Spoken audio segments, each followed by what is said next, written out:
Bonjour à toutes et à tous et bienvenue sur cette vidéo d'introduction au phénomène de réfraction. Nous allons introduire ce phénomène grâce à une expérience historique dite du bol d'Archimède. Dans cette expérience, on place une pièce au fond d'un bol, puis on se positionne de telle sorte que la pièce soit cachée par le bord du bol. Lorsque l'on verse de l'eau, la pièce finit par réapparaître. Comment expliquer ce phénomène ? Pour ce faire, nous nous plaçons dans le cadre du modèle du rayon lumineux. La pièce est une source secondaire de lumière. On peut tracer ainsi les rayons issus de la pièce. Les rayons sont géométriquement contraints par le bord du bol. On constate qu'en plaçant l'œil assez bas, aucun rayon issu de la pièce ne peut lui parvenir. La pièce est invisible. Lorsque l'on ajoute l'eau, les rayons issus de la pièce se déplacent, toujours en ligne droite, dans ce nouveau milieu de propagation jusqu'à la surface. Si l'on parvient dorénavant à observer la pièce, c'est que des rayons issus de la pièce parviennent tout de même jusqu'à l'œil. Comme les rayons lumineux se propagent en ligne droite dans un même milieu, c'est donc que la direction de propagation des rayons change à l'interface entre l'eau et l'air. Ce phénomène est appelé réfraction. Plus généralement, il s'agit du changement de direction d'un rayon lumineux passant d'un milieu de propagation à un autre. Ce phénomène a intrigué les physiciens pendant près de 2 millénaires. En effet, l'expérience fut décrite pour la première fois par Archimède, savant grec, ayant vécu au IIIe siècle avant notre ère.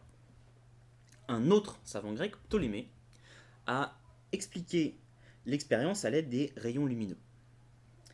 Plus tard, au Xe siècle, Ibn Sal a proposé un modèle géométrique du phénomène de réfraction. Nous pouvons en effet décrire le phénomène de façon générale en schématisant la situation ainsi. Deux milieux de propagation de la lumière sont séparés par une interface. Un rayon provenant du milieu 1 arrive sur l'interface, il est appelé rayon incident, et chaque milieu est caractérisé par un indice optique, N1 pour le milieu 1, N2 pour le milieu 2. Le rayon repartant dans le milieu 2 après avoir traversé l'interface est dévié, il est appelé rayon réfracté. On appelle normale la perpendiculaire à l'interface passant par le point d'incidence. Pour décrire le trajet des rayons, on définit deux angles, I1 l'angle d'incidence et I2 l'angle de réfraction. Ceux-ci sont respectivement I1 l'angle entre le rayon incident et la normale, et I2 l'angle entre le rayon réfracté et la normale. La question est de savoir s'il existe une relation entre les angles I1 et I2. Au début du XVIIe siècle, Kepler, astronome et physicien, propose une relation de proportionnalité entre ces deux angles. Le coefficient de proportionnalité étant donné par le rapport des deux indices optiques. Par la suite, au milieu du XVIIe siècle, Snell et Descartes proposent une autre loi où les angles I1 et I2 sont remplacés respectivement par leur sinus. L'objet de votre prochaine séance de travaux pratiques sera de déterminer si l'une de ces lois décrit convenablement le phénomène de réfraction, et si oui, laquelle.